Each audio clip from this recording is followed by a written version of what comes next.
Welcome back to New Rockstars. I'm Erik Voss, and this is a breakdown of the trailer for Marvel's What If Season 2. These 9 episodes are dropping one at a time, one after the other, from Friday, December 22nd through Saturday, December 30th. So let's break down this trailer shot by shot for details you missed and what to expect from the second season. Quick recap, Marvel's What If Season 1 came out in August, September 2021 with 9 episodes of what we thought were part of an anthology series of independent Marvel hypothetical scenarios, like what if Peggy Carter got the super soldier serum? What if T'Challa became Star-Lord? What if the Avengers were killed off because Hank Pym turned evil? What if Doctor Strange became Strange Supreme? What if zombies took over the Marvel world? What if Killmonger rescued Tony Stark? What if Thor were a party boy? What if Ultron won? And really, these final episodes revealed that all of these were really part of an interconnected storyline in which the Watcher assembled these heroes into a Guardians of the Multiverse team to combat Ultron Infinity, whom the Watcher and Strange ultimately trapped in a deadlock with Killmonger Infinity. So this show is not really a disconnected Marvel Spotlight animated show that doesn't matter. It matters. It is MCU canon. And not just because Peggy Carter showed up in live action in Multiverse of Madness. Since this is all headed to Secret Wars, any of these characters could show up in live action. So the season 2 episodes have been confirmed as follows. December 22nd, episode 1, What If Nebula joined the Nova Corps? December 23rd, episode 2, What If Peter Quill attacked Earth's mightiest heroes? December 24th, episode 3, What If Happy Hogan saved Christmas? December 25th, episode 4, What If Iron Man crashed into the Grandmaster? December 26th, episode 5, What If Captain Carter fought the Hydra Stomper? December 27th, episode 6, What If the Avengers assembled in 1602? December 28th, episode 7, What If Hela found the 10 rings? December 29th, episode 8, What If Cohorty reshaped the world? And December 30th, episode 9, the finale, What If Strange Supreme intervened? So a programming note here. My wife and I are having a baby, and the due date is December 20th. New Rockstars absolutely plans to break down each of these episodes, and if we are lucky to get like some press screeners from the studio in advance, we are going to try to get some of these breakdowns written and shot in advance, so they'll come out on time for you. But you know, it's also going to be the holiday season. Thanks, Disney Plus. So a lot of our staff is just going to be out during this time, but either way, you can absolutely expect to see some of these breakdowns from me and some of them from someone else on the New Rockstars team, either the final week of December as these episodes come out, or the first week of January. But we're going to get to all of them, and these are going to be great videos. Don't worry, you are going to see me on the channel throughout the month of January with some fun pre-scheduled breakdowns, and I'm going to be back later in January full-time smelling like a diaper. Okay, this trailer opens with shots from episode 2, What If Peter Quill attacked Earth's mightiest heroes? Basically, this storyline is what if in the year 1988, Peter Quill actually met his biological father of Ego and acquired celestial powers, got assimilated with him, and ran amok on Earth. Earth's Avengers in the 80s will include Bucky Barnes, the Winter Soldier, Hank Pym Ant-Man, remember that was a DH, Michael Douglas from the Ant-Man prologue, Wendy Lawson, Star Force, that's Annette Bening's Kree scientist character from the 2019 Captain Marvel film, Black Panther King T'Chaka, that's T'Challa's father from the 1991 prologue in Oakland in Black Panther, Bill Foster Goliath, and Thor. So we see at a carnival young Peter Quill wearing the same Dolores River rafting shirt that he was wearing when he was abducted in the Guardians prologue, that his girlfriend years later was wearing when they escaped Morag. He takes this raccoon plushie, reminding us of Rocket Raccoon, and suggesting that this kid was always destined to meet his furry trash panda buddy. Hank Pym says that he's great with kids as he does have a daughter, Hope Van Dyne, who would be around Peter's age. And then the Watcher narrates, "You thought the story was over, but it was only just beginning. I don't do sequels normally, but things have gotten a little twisted in the multiverse." It's kind of a meta commentary referring to most what if stories in the comics don't really get sequels. It's not really part of like a canonical future, but this what if animated series is kind of breaking that rule. We see Hela walking the rain up to her antlered headpiece. This would be from episode 7, What If Hela Found the 10 Rings? It looks like she's in a crater, and in Shang-Chi, we learned when Wu found the 10 rings in a crater, but we never saw that origin story. Ms. Marvel suggested that the 10 rings came to Earth in a history that was linked with the Bangle, so maybe that was the crater that they were found in, and Hela, as an extraterrestrial Asgardian, might shed some light on what the 10 rings actually are. Now, this shot of Hela's legs in the rain match cuts with Nebula approaching an incapacitated Yondu. This would be from episode 1, What If Nebula joined the Nova Corps? There's a quick shot of the 80s Earth's mightiest heroes, T'Chaka, Bill Foster, Wendy Lawson, Hank Pym, with Howard Stark with a mustache, and Peggy Carter, looking like their appearances in the Ant-Man prologue. Peggy, as director of S.H.I.E.L.D., is going to be the kind of Nick Fury figure to this team. Then we see that dragon from Shang-Chi, the Great Protector, who, remember, battled the Soul Sucker, aka the Dweller of Darkness. This would also be from the Hela 10 Rings episode, but notice his eyes are glowing green, so Hela probably is controlling him the way she controlled the Wolf Fenrir in Ragnarok. We see Wanda in her Scarlet Witch tiara, but I assume this is from episode 6, What If the Avengers Assembled in 1602? This is going to be kind of the zombie horror episode of the season. It's adapting Neil Gaiman and Andy Kubert's Marvel 1602 miniseries that spun off the 1602 New World Fantastic Four and Spider-Man 1602. This is all set in Earth 311. In this reality, superheroes appeared 400 years earlier, starting in Elizabethan England, and then this moved on to the American colonies, and we see Marvel heroes hunting down witch breeds that turn out to be mutants. So WandaVision episode 8 actually showed us Agatha's coven in Salem in 1693. This animated episode is going to show earlier than that Wanda as an Evanora type witch queen before Plymouth was even founded. So we might even get some hints that tie in to Agatha Darkhold Diaries that's going to come out at the end of 2024. As Wanda summons this blast of chaos energy, we see some others joining her. I wonder if these could be other female Marvel sorcerers who would be part of her earlier coven. It looks like we see a baldy ancient one there. That might be Lady Sif and or Hela joining her. Maybe Frigga is part of that mix because Frigga was also a sorceress. Oh, one-shot energy, huh? I think I'll try it.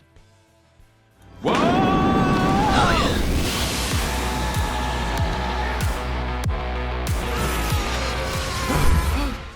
yeah. So what does One Shot's focus shoe do?